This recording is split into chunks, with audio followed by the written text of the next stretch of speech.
Good afternoon. Usually at this point in the program, it's my job to try to bring order to a massive room filled with amazing electric energy and somehow to get all of you to stop your conversations, sit down at your tables, and focus on our program.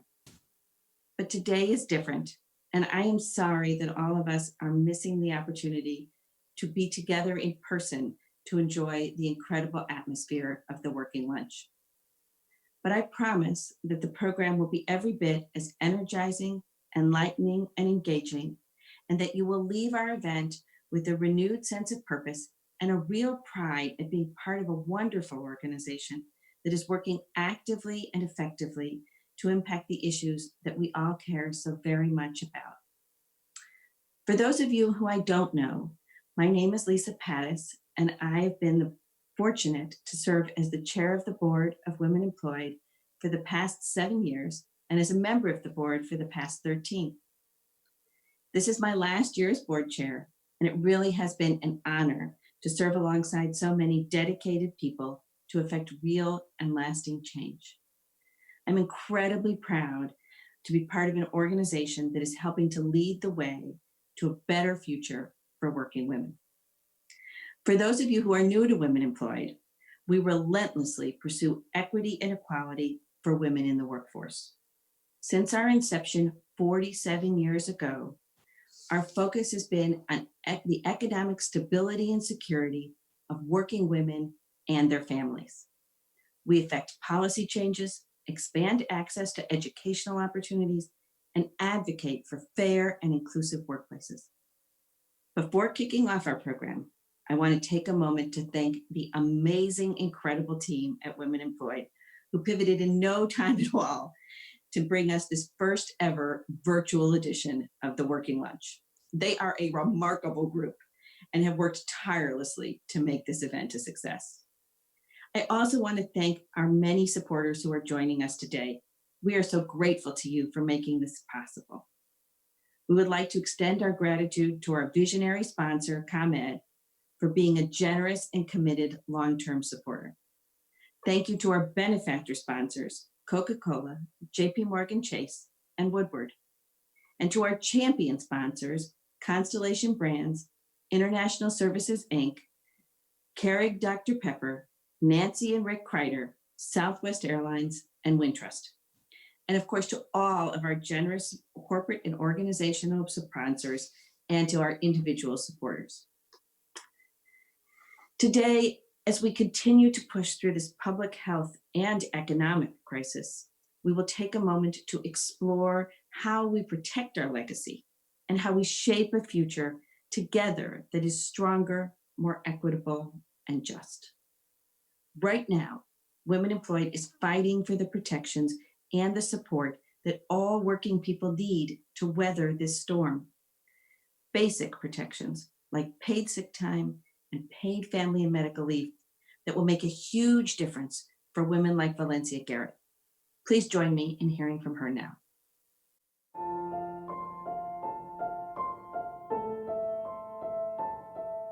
I am Valencia Garrett. I am 24 years of age. I am a mom of two. After my C-section, I went back to work 2 weeks. It felt like the only choice I had was to go back to work. I was a single mom, so I really didn't have much fun saving funds or anything like that going on. So I had to go back because I had a 5-year-old and I had a newborn. If I would have stayed on my maternity leave much longer, I probably would have been in debt. That is one of my biggest fears, to not have money, not to be able to provide for my children or myself. If I would have had paid and family medical leave, I would have took it because it would allow me time to first heal from having a cesarean. It also would allow me to create a bond with my newborn baby. I'm grateful for Chicago paid sick days because I'm able to make sure that if I need time to take care of my kids, I have that time. I believe no parent should have to choose between taking care of their kids or providing for them. Thanks to Women Employed, working women does have a brighter future.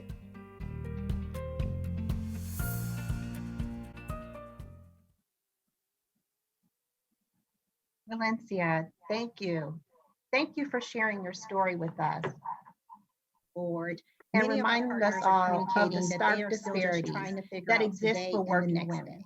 In my opening You are remarks why we are earlier, I spoke relentlessly about how advocating for working paid women, and sick days particularly women of and paid color, family and are medical. especially vulnerable in this. No one should have to make the choices you had to make. There are currently more than 1 million Illinoisans without access to one single paid sick day. That must change. Women Employed leads the Illinois Paid Sick Days Coalition, made up of over 70 organizations. Just this week, we delivered a petition to legislators signed by over 2,000 Illinoisans, urging them to pass paid sick days legislation to ensure workers are safe and protected. And I'm sure many of you out there were a part of that 2,000. Now, we need everyone who believes that paid sick days are critical to worker well-being and public health to contact their legislators. You'll find the link to express your support in the Action Center on the website and in the program book that can be found to the left of your screen. Welcome to TWL. We are so excited about our program, even though it's live. And thank you, our generous donors and all of our sponsors for your steadfast support. I want to thank the Women Employed Board of Directors. TWL last year, I had barely been in the role 3 months. And now, just a little over a year in, and I'm leading us through a pandemic. I couldn't ask for a better group of advisors and supporters. You ladies truly rock. To the amazing Women Employee team, thank you. They have worked so hard to pivot and pull this event together. I appreciate your extraordinary level of teamwork and dedication. I would also like to welcome some special guests. This year, we had individuals donate to sponsor a seat at the table. Because of their generosity, joining us today are young women from Youth Guidance Working on Womanhood, Ladies of Virtue, and Polished Pebbles. Thank you for joining us.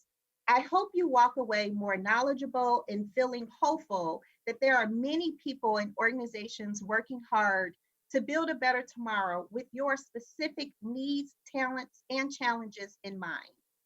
Now, just a few quick housekeeping announcements. On the left side of your screen, you'll see a menu of buttons with things you can do, like view our program book, make a donation, and buy raffle tickets. If you click the Get Involved button, you can sign up for our email list, or you can learn other ways to get involved with us. There's also a chat button. With this feature, you can find your friends and colleagues and send them messages throughout the program. If at any point you experience technical difficulties, just click the help button. We'd love for you to share the Working Lunch online and connect with Women Employed social media. We are at Women Employed across all social channels, which you can also find by clicking the Connect with Us button. When you post, make sure you use the hashtag #TheWorkingLunch. If you ordered lunch from one of our special restaurant partners, let's show them some love and take a selfie with your lunch and post it with hashtag #TheWorkingLunch. As many of you out there already know, since Women Employed's inception, our focus has been on the economic stability and security of working women and their families, and evolved to focus on those in low-paid sectors where women, and particularly women of color, are overrepresented. Working women are especially vulnerable in this moment, primarily shouldering the burden of caregiving while juggling work, faced with having no work because their sector has rapidly shut down, or in a position where their work puts them at the front line. It is estimated that 52% of essential workers are women, and nearly 60% of the jobs that have been lost in this pandemic were held by women.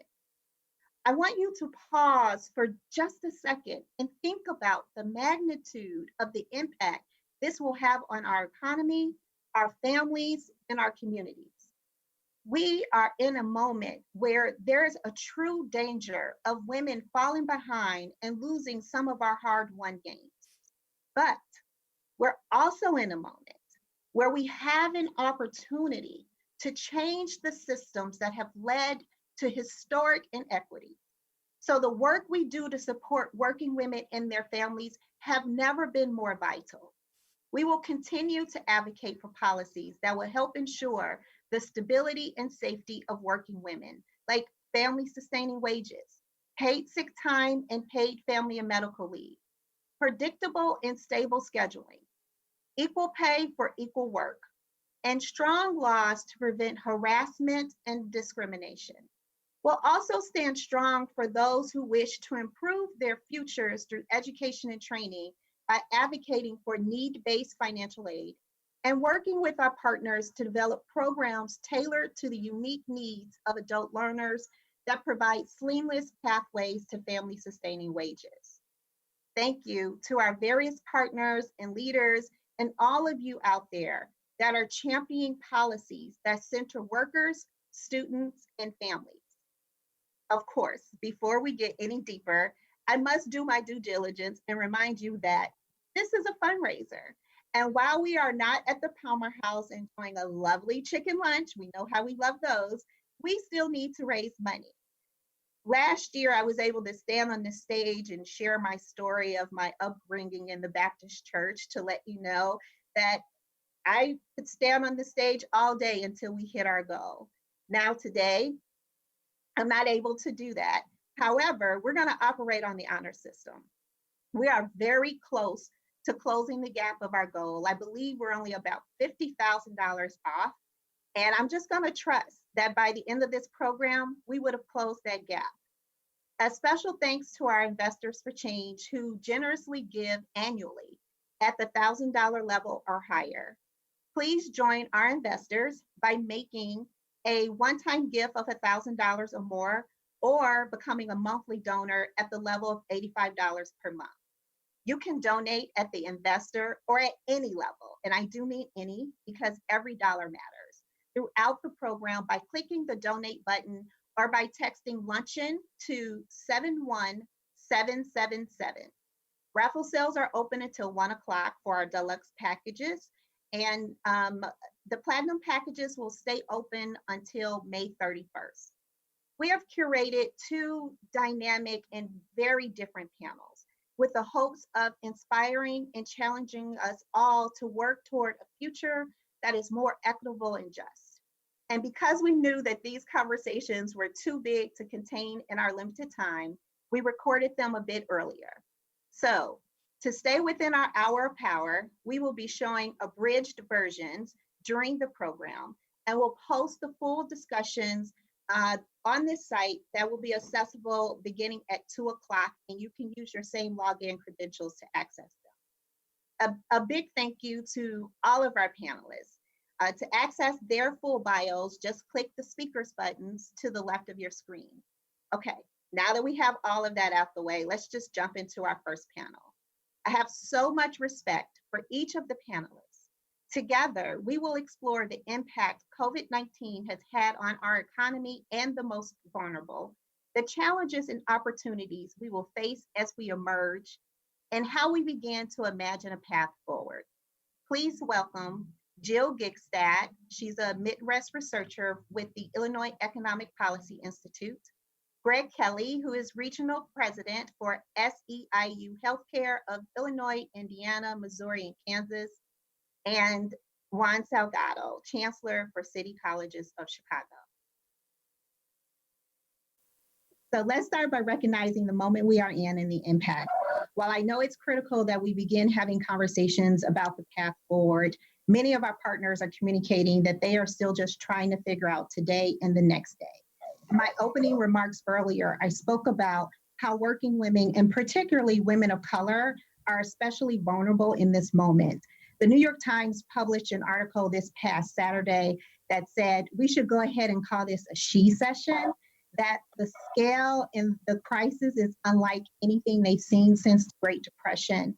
And for the first time in decades, the crisis has a predominantly non-white female face. Jill, you are our researcher of this crew. Can you shed some light on how women and people of color in the workforce, particularly in Illinois, are more likely to be disproportionately impacted by COVID? Which is the largest spike ever. This includes more than 1 million Illinois workers. And according to data that was just released last week from the Department of Labor, women have been hit harder than men. So 15.5% of women are now unemployed compared to 13% of men. And this is kind of unusual, kind of as you mentioned, Sharita, that because men are typically more impacted by recessions due to the industries that they work in and how they're closely tied to economic cycles.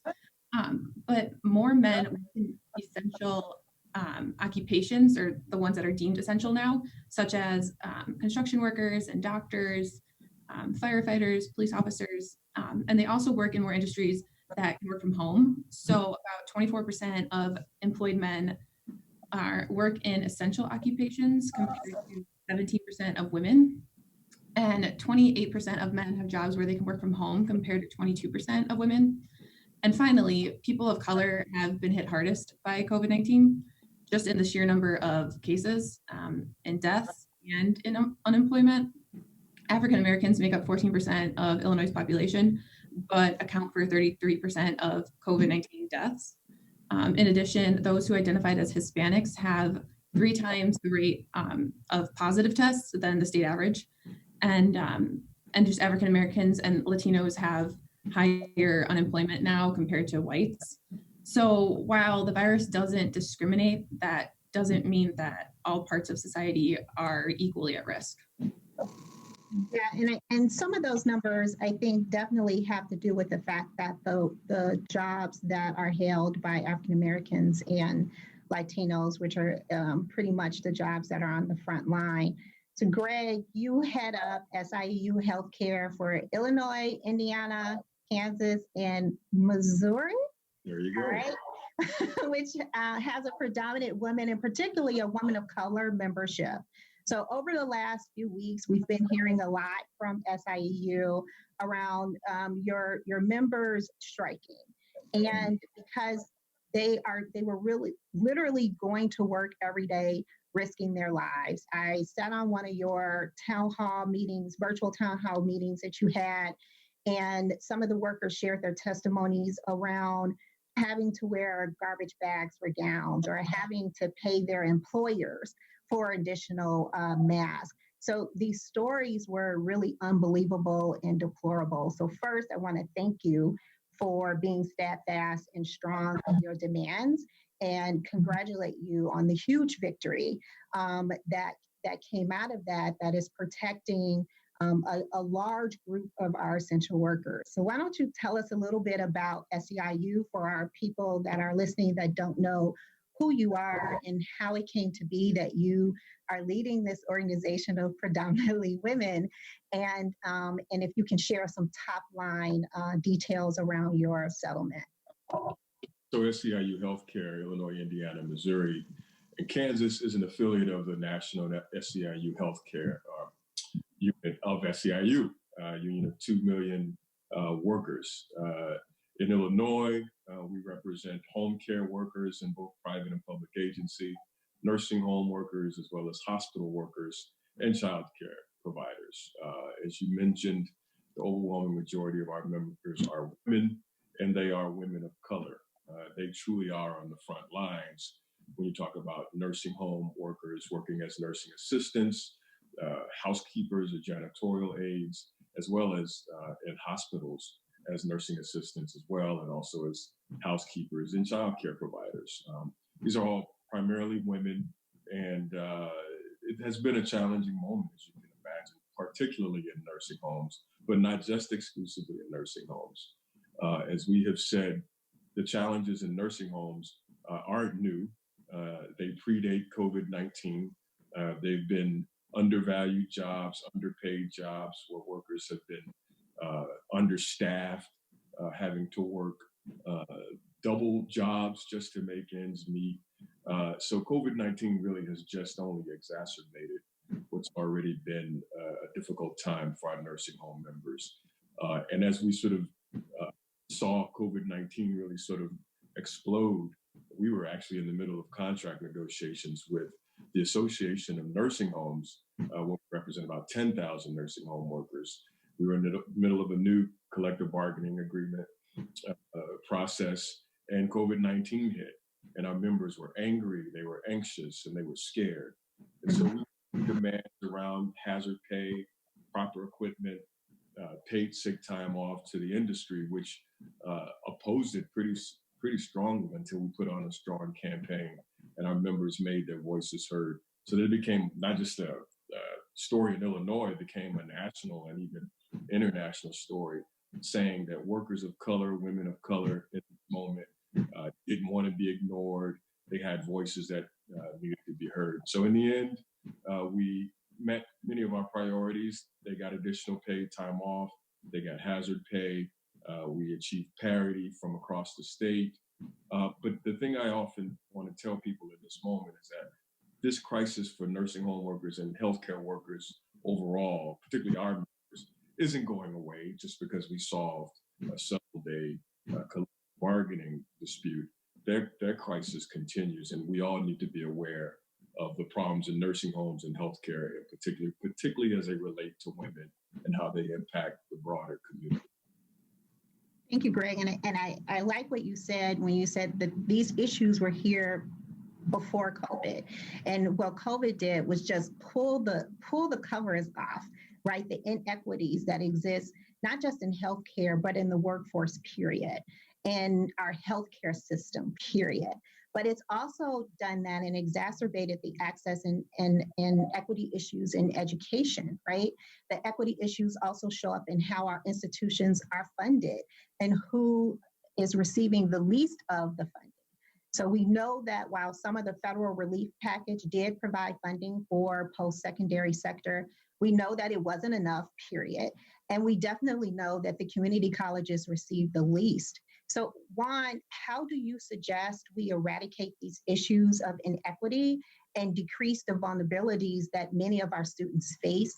And if you can, tell us a little bit about how City Colleges was able to respond to the needs of the students, all of its students, including the adult education students that many forget about, and what work you already had in place that kind of helped you get a jump start to this.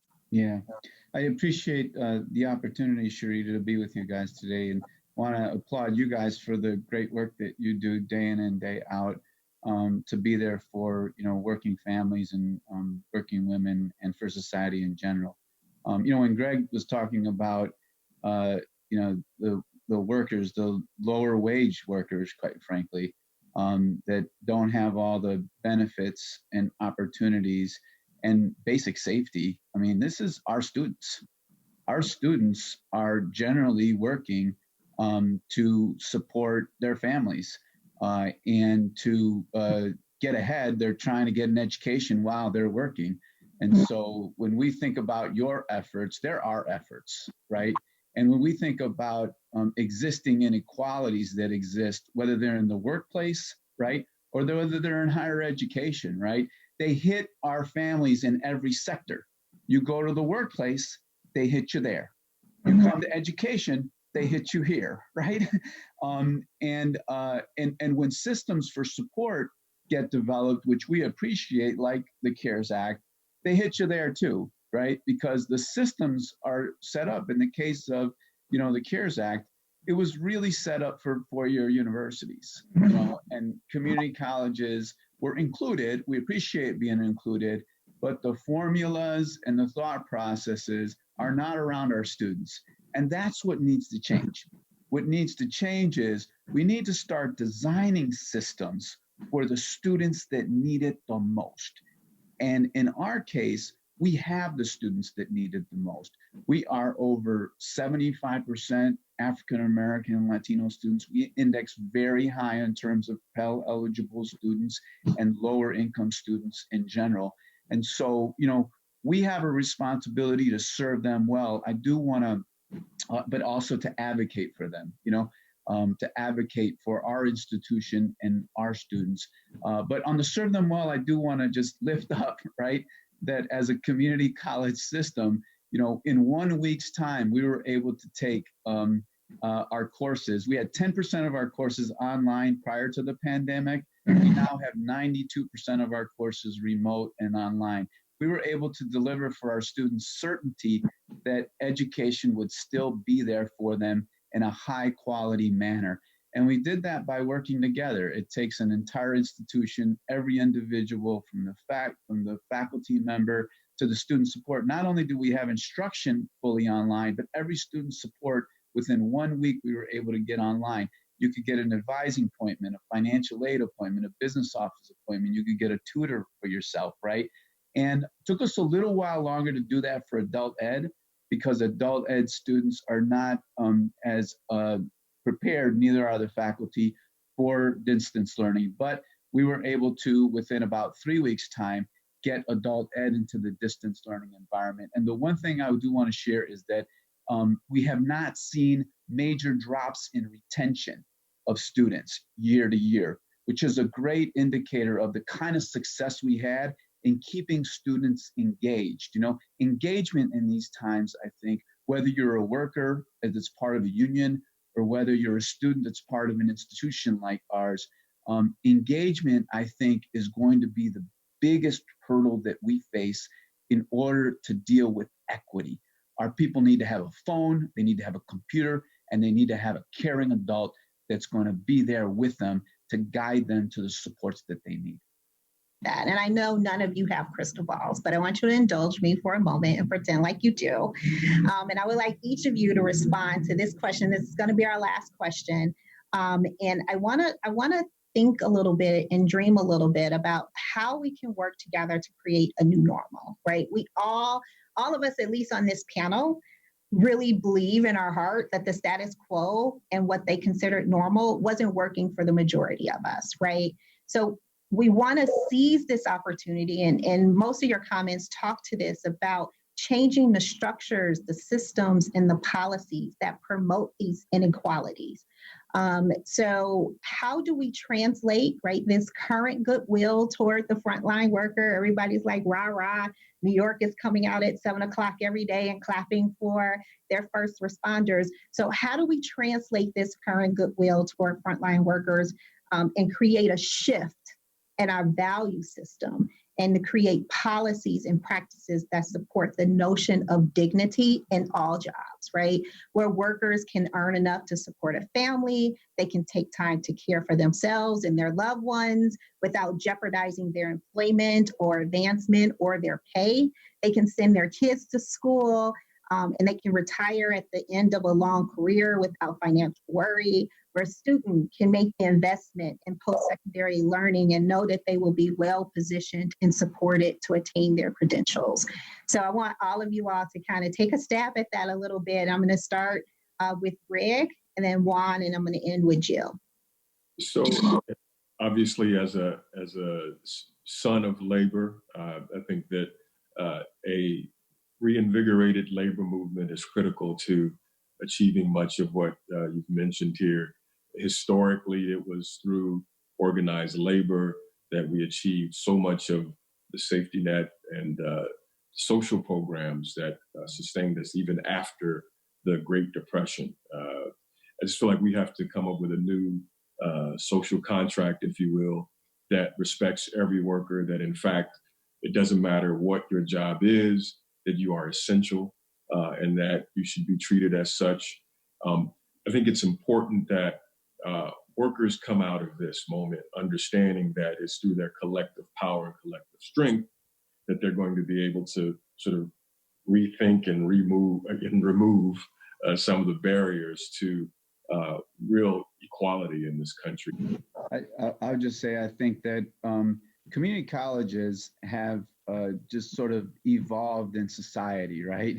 But they've never been sort of the front end, you know, this is a system that we need to invest in and we need to, you know, have front and center as a key part of our strategy. We have done that to some degree in Chicago, which we're very proud of, right?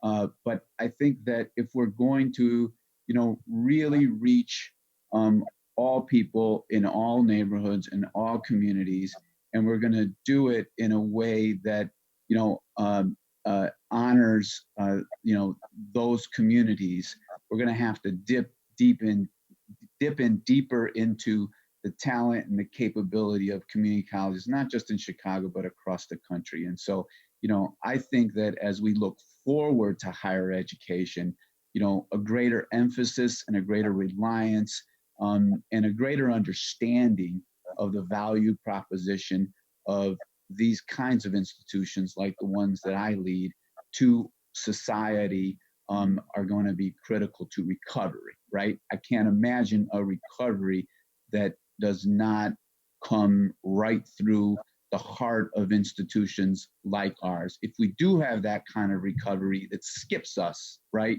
and goes to, just the most elite institutions or the high, quote unquote, end institutions in society, we're going to miss a ton of people, and we can't let that happen. Jill? Yeah, I'll just conclude by saying essential workers will be critical in recovering from COVID-19. However, despite being called essential, their pay does not reflect that status. So we should call upon our elected officials in Illinois to protect these frontline workers by strengthening workers' rights, introducing hazard pay, and boosting labor standards in ways that support working families. Thank you. So I want to thank all of you all for joining me today. This was a great conversation and a nice break from the regularly scheduled news that we get on a daily basis. And I definitely look forward to continuing the fight with each of you as we work to emerge from this more equitable and just. Be sure to come back and check out the full panel discussion to hear more about recommendations for policies beyond paid leave and how we can better support students, particularly students in most need, and trying to change the trajectory for themselves and their families. Women Employed partners with City Colleges of Chicago and a number of community-based organizations to help strengthen career pathways for adult learners.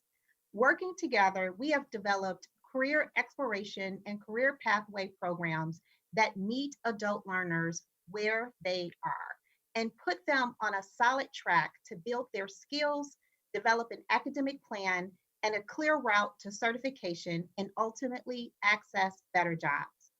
Please take a moment to hear from Fernando, a transition specialist at Truman College who partners with community organizations that are members of Women Employed's Career Foundations Consortium to help students transition into education and training programs at City Colleges of Chicago.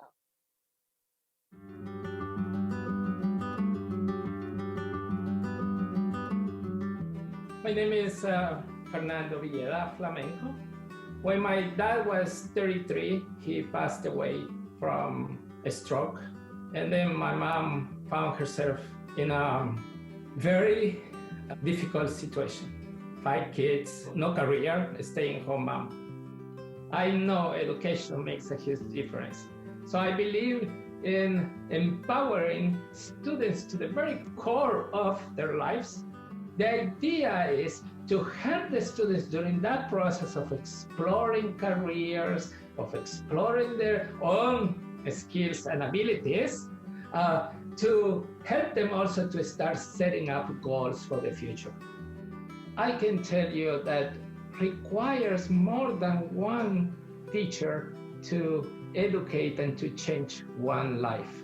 Women Employed is that organization that is helping to connect faculty, to connect the career bridge programs, to connect the community-based organizations to change that specific life.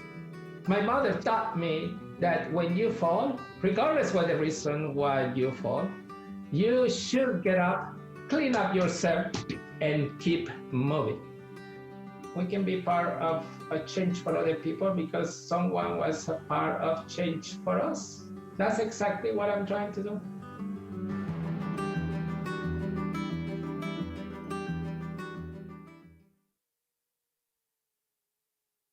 Thank you, Fernando. The work you do for adult and non-traditional students is truly inspiring, and we are so proud that we are helping to make those connections. Now, I've been checking the numbers and you guys are doing an amazing job. So continue to hit that donate button. And as a reminder, raffle sales will close at 1 p.m. So you have a little less than 30 minutes to buy tickets to be included in the deluxe packages drawing. Just click on the raffle button or text prizes to 71777. Next, I would like to introduce Melissa Washington, who serves as the Senior Vice President of Governmental and External Affairs at ComEd. We thank ComEd for being a long-standing supporter of women employed by both being the visionary sponsor for the Working Lunch and providing board leadership. Please welcome Melissa. Good afternoon. My name is Melissa Washington. I'm Senior Vice President of Governmental and External Affairs at ComEd. ComEd is proud to be a corporate partner of Women's Employed 47th Annual Signature Luncheon, the Working Lunch, and I'm honored to welcome you to this wonderful virtual event. ComEd is a long-term supporter of women employed and their initiatives to relentlessly pursue equity for women in the workforce, and to ensure that every working person is protected and supported. At ComEd, we are committed to working towards a stronger and more equitable workforce in everything we do. And that is why we are such proud supporters of women employed. Especially during these times, the support of all working people is incredibly imperative. Your representation and participation here today shows your dedication to shaping our future and moving forward together even stronger than before. So thank you for all that you do to support the workforce. Now it's my pleasure to introduce this afternoon's second panel. These professionals will discuss the fundamental changes COVID-19 has made on the way we work, the actions we can take to ensure women maintain hard-won advances in the workplace, what companies can do to ensure that women and their families are protected, supported, and aren't left behind. Today's panel features ComEd's very own Diana Sharp, Vice President of Economic and Workforce Development, Amy Mason, Manager of Account Solutions in Pharmacy Commercial Market Development at Walgreens, Julia Stash, immediate past president of the John D. and Catherine T. MacArthur Foundation, and Montserrat Moreno, Agency Marketing Manager of Global Business Marketing at Facebook. The panel will be moderated by Connie Lindsay, Head of Corporate Social Responsibility at Northern Trust. Before I turn it to Connie, on behalf of ComEd, thank you again for joining us in supporting women employed. We hope you all stay safe and well. Thank you, Melissa, and good afternoon. And I want to welcome each of our panelists to our discussion. I'm thrilled to be with you, and I know that the insights that you provide and the ideas that you share will be of great benefit to everyone who's joining us this afternoon. I'll start with a question, and I will direct the question first to you, Diana, and I'd like for our other panelists to chime in on this a little bit, and just to cut to the chase, to say, how has the pandemic, COVID-19, changed the way you work, and what are some of the fundamental changes you anticipate in a post-COVID workplace? Well, thanks, Connie, and happy to be here today. I would say in the COVID world that we live in now, we are seeing families have to adjust to the way that we work more holistically. I think women are used to juggling work life and our home life and trying to make it all work. And with COVID being kind of the great equalizer, we see men having to do this probably more often than they have in the past. And we see our families on Zoom, we hear the kids in the background or our partners talking to us. And so it's really just opened up the family dynamic and how that has to mesh with our work life. And so what I hope that we'll see in this post-COVID world is companies being more thoughtful about supporting families and making sure that the family and work dynamic can really mesh and work together cohesively.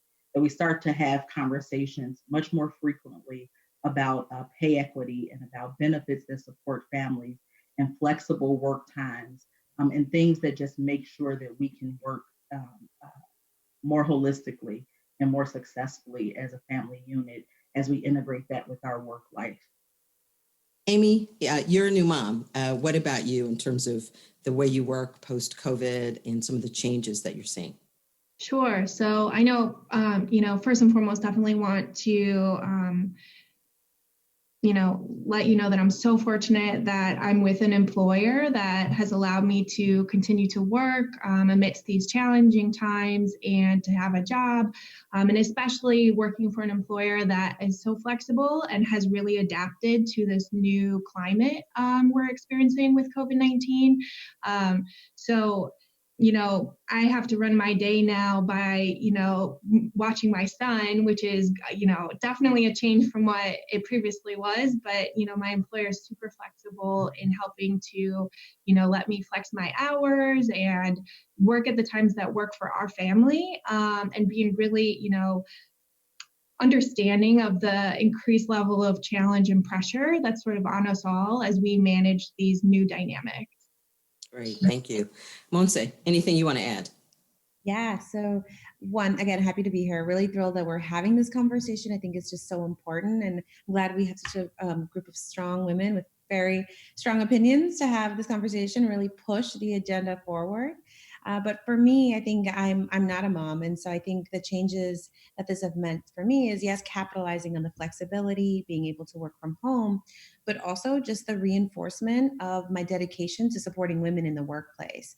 So for me personally, that means being more flexible for the moms on my team and my teammates. So I'm making it a point to say, if my manager has to move our one-on-one because she has family time to commit to, I will jump off as well and jump back on at 8 o'clock once her kids are in bed and we can continue the workday. That's something that's specific to me and her and a commitment that I've made. But at the same time, it's reinforced the importance of boundaries, especially for younger women who maybe are trying to prove themselves or trying to get to a more senior position. Those lines can blur since you're not going into the office and going home. You might wake up and immediately check your email or jump on calls. I work for a global company, and so I'm having calls with different regions. And so the lines do blur, but I think I do as much as I can, try to establish them, stick to them, and make sure that I'm looking out for my own mental health and having that disconnection between work and personal life. Having a dedicated workspace helps with that, but just being there for women in the workplace and that flexibility is recommitting. I think that's probably the biggest change for me. Julia, if you could round this out for us, certainly all roles and jobs and corporations and organizations aren't created equally in terms of flexibility and access. In your work and a lot of the global work that you've done relative to nonprofits and otherwise, how do you think this post-COVID-19 work and what we're in now, what are some of the special things that women need to have available to them, but equally as important, those women who don't have the benefit or privilege of having that kind of working flexibility? Well, my vantage on the workplace is fading into the distance here, so I'm very encouraged to hear what my co-panelists have to say. When I think about opportunities for women to make positive change in a post-COVID workplace, I think women have a real role. Now, despite the actions of a few, I have been really heartened by the sense that, we're all in this together. It's really been wonderful to see the signs of respect for people with service jobs and the low income that often goes with them. And so many of them are women. But to see people bringing food and supplies to others, really acknowledging that there's more to life than advancing our individual fortunes, but the common good. So I think that women are especially suited to try to hold on to this spirit, to battle what might be what I think is our core cultural failing, which is a lack of a common cause and an acknowledgement of the humanity of every person. Now, women can carry that message, but they can also take action. So as new workplace policies are and practices are proposed, they, meaning you can ask, are they equitable? Do they divide and stigmatize? Or do they continue the spirit of unity and common good? I think we can do that. Excellent, thank you. In our discussions we've had, one of the things that Monse, you mentioned was the macroeconomic impact of COVID on the workforce alongside these microeconomic effects of this experience. And every time I hear someone refer to when we return to normal, most people would agree that normal wasn't working for everyone. And so this is an opportunity, in my estimation, that even as the earth has paused as a result of this pandemic, that we too can pause. And Julia, very much to what you said, reflect on those things that perhaps we paid no attention to. So I'm going to say one or two comments about the macro economic effects of COVID-19 on the positive changes that we can make. Yeah, so I think really about the impact that it has on just gender dynamics and having people home and being able to see what the workload is between men and women in the home or between partners within the household. I think now you're starting to see more like just visibility to the balance or the imbalance, right? Because people are in the home spending all their time focused on what needs to get done. And I think now both genders can kind of see, maybe I was doing too much or maybe I wasn't doing enough. And I think what it's going to cause is us to start questioning gender dynamics, right? Especially when you think about the impact on jobs and employment. Maybe it was the man or one spouse in the relationship or another spouse who was affected because of just the impact on employment. That's going to cause and push us to have new conversations, create a new normal, and redefine what roles are in the household. And so I'm personally really excited for this. I think it's going to, and in the way that the women's movement really brought women to work, my hope is that it brings partners home to really balance that out. Thank you. And I think in whatever our particular family structures are, that we consider that caregiving that so many people are doing, whether it's caring for young children or it's caring for an elderly parent or a partner, a spouse, whatever the case may be, that is the conversation that we have to have. Another part of this conversation for this panel, our charge is protecting our legacy.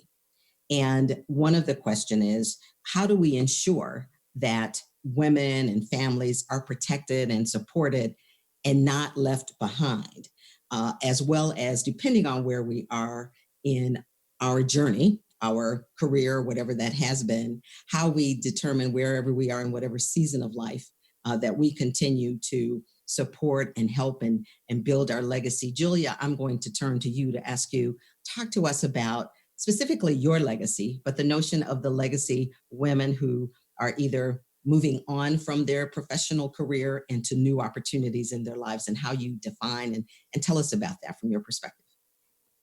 Okay, well, the notion of legacy has built into it a little bit of the sense that something is done.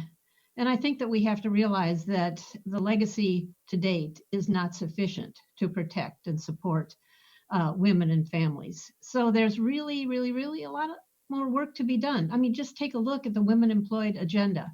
Powerful, but what it signals is that the fight still must be waged. So women of my generation who've had the privilege of positions of power and influence, we have to decide when it's time to step down. Now, I have to say that decision is easy. All you have to do is look at the ambition, the talent, and the leadership of younger women who are right there waiting to step in. Now, I have a little bit of advice for those of us who are stepping down or stepping aside. That doesn't mean that we have to go away, that we have to become invisible. It means that we can play a different role. It means understanding that we have a lot to contribute to the fight. We just don't have to lead. Thank you so much.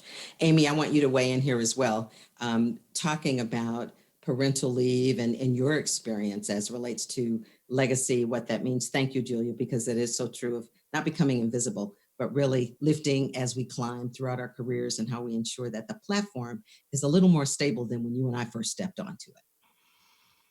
Amy, sure. Please. So I know I had the great fortune of finding out that I was promoted while I was out on my paid parental leave. So I was able to take 16 weeks fully paid parental leave, which is incredible in our country where we don't have, minimum amounts as a basic right. So I was, really glad to be out taking that time with my newborn son. And then also having gotten that incredible news that I was, coming into a new role when I returned from leave.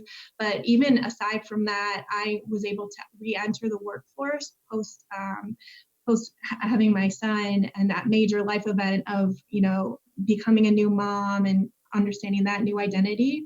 My husband as well received 8 weeks of paid parental leave, which was, really great because we staggered our leaves and he was able to take his leave after I returned to work. So I returned to work feeling completely confident in the care that our son was receiving, and knowing that I really had that time and space to focus on my career and my new role, and to jump all the way in without feeling, that tug of, whether or not my son had the care that he needed. So it's been really a great transition. Thank you. Diana, I want to move to you. As we think about the adjustments that will have to be made economically and otherwise, the rollbacks and the things that could stall our progress as women, what actions should we take to protect the legacy, build power, and expand influence? So I think it's very important for us as women to, one, just be open to experiences, be open to feedback that you might receive.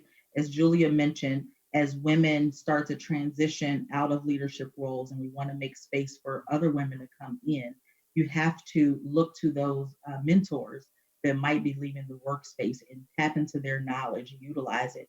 Don't shrink yourself, be bold, be courageous, stretch your stuff, kind of show, what you're able to do. I think the other thing that's really important is we can't X men out of the conversation here. Men are our allies, they can be our advocates, and a lot of men want to advocate for women. They want to see more women in leadership positions, but they may not know how to do that. They may not know exactly how to support women in that space. And so start with one man. It doesn't have to be the whole boardroom, but start with one. Have the conversation with them. Look to him as a mentor and bring him along. Share your experiences and what you need. And as you do that, you get the domino effect of bringing more and more men to the table to be advocates for women. I think that's very important for us. Thank you. And before I ask you each to respond to this last question, I do want to make sure that I mention that Women Employed is doing so much work to address the issues, and has for a long time as a former board member of Women Employed, and certainly a supporter around paid family leave, sick leave for women who might not be in the positions and roles that us on this panel are today, but we are taking an all-in approach. We represent the voices of those women we support and want to ensure that that good work continues. So my final question, before thanking each of you for being with us today and sharing your thoughts and creating a network, I know we'll have questions and ways to move forward. But with all the things that are going on, and the gains and the losses and the wins and puts and takes over all of this, I often say that I am, as it's been said, a prisoner of hope. So I'd like to ask each of you, Julia, with all of this, with the transitions, changes, what is giving you hope right now? Well, one thing gives me hope. And first of all, that's that we have to remember in history, most social change occurs in tumult. So that's where we are right now. So I see hope, first of all, in the spirit of unity that this crisis has unleashed.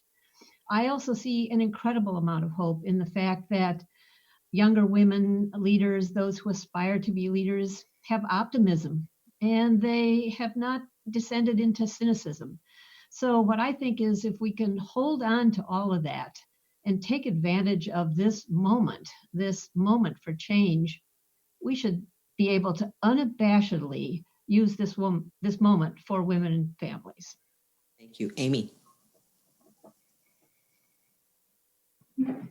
So sure, something that really gives me hope amidst these challenging times is just the ability to really highlight the dynamics that we play in the in so many different facets as women, and that we really have such leadership potential in so many different arenas in our life. And I have a lot of hope that this sort of common thread is going to weave even further through into our professional lives from our personal lives, and to really see how we can further expand and highlight that it is, an asset to be a primary caregiver, whether that's to, your parents or your children or whoever in your home. But that also leads to leadership capabilities in the office as well. Thank you. Diana. So what gives me hope is the innovation that I'm seeing around the world. Everything from businesses changing their business model to be responsive and adaptive in these times. We've seen alcohol distilleries change their business model and start producing hand sanitizer for our frontline workers and for businesses that are considered essential. But then we also, on the personal side, we see people adapting and not allowing ourselves to be separate at this time. So in the past month, I've planned a baby shower virtually. I've planned a birthday party for my father, virtually, where we did a parade with cars and we were able to get on Zoom and talk. And so we're not letting the separate, shelter in place rules stop us from engaging with one another and changing the way that we think about what we do on a daily basis. Thank you. Monse. I think a lot about the connectivity. So really building off what Diana was just talking about, I think with the desire to connect and being kind of distanced right now, it's really hard to do that, but people are really turning to virtual connections, and that's removing barriers, distance barriers, age barriers, access barriers, because now everybody's being brought into people's living rooms.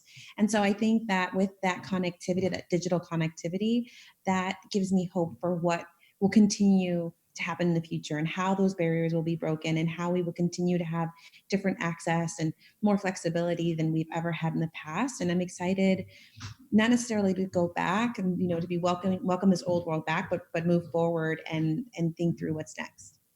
Thank you. I want to thank our panelists and certainly Women Employed, because the hope that I have is that throughout, for many years, Women Employed and others have been consistent in their indefatigable pursuit of using truth as the great disinfectant, and that we do represent all women from whatever economic or educational strata. And we are grateful for all of you, the work of Women Employed. It has been a pleasure and an honor and a privilege to be with you. And so I wish you continued good health and stay in the fight. We need you. The legacy is great and strong and in good hands with all of you. Thank you all so much. Be well. Thank you. Thank you. Bye, everyone. Bye. Thank you. What did I tell you? Two very different, very amazing panels. We started with difficult conversations around inequity, and those conversations are always difficult. And we talked about the policies that we would need to put in place to close those inequities. And we ended with a diverse representation of sisterhood, sharing their experiences and perspectives on what companies can do to make sure that we continue to advance women, and then what we can do for ourselves and what we should be doing for each other. I hope you enjoyed them as much as I did, and that you will come back to view the full discussions. Our raffle sales for our 6 deluxe prize packages are now closing. So please log back into the event site at 2:00 to see the winners. Good luck, everyone that purchased those raffle tickets. Remember, the sales for our platinum package with those Southwest airline tickets that we will be able to use soon are open through March 31st, and we'll announce that winner on June 1st. Of course, if you haven't already, you can still make a gift. And I just want you to know that within this hour, you guys have helped us raise over $15,000. So thank you for what you've already done. And if you haven't donated, please, please, please consider making a contribution to Women Employed. Before you leave today, please also take a minute to respond to our post-event survey. This is our first ever virtual event, so we want to hear how we did and how we can make experiences like this even better in the future. You can click the survey button to the left, and the survey will also pop up on the screen as soon as I'm through talking. I hope you had as much fun today as I did. And remember, if there is no struggle, there is no progress. We must not grow tired of doing what is good. Thank you so much. See you next year. Bye.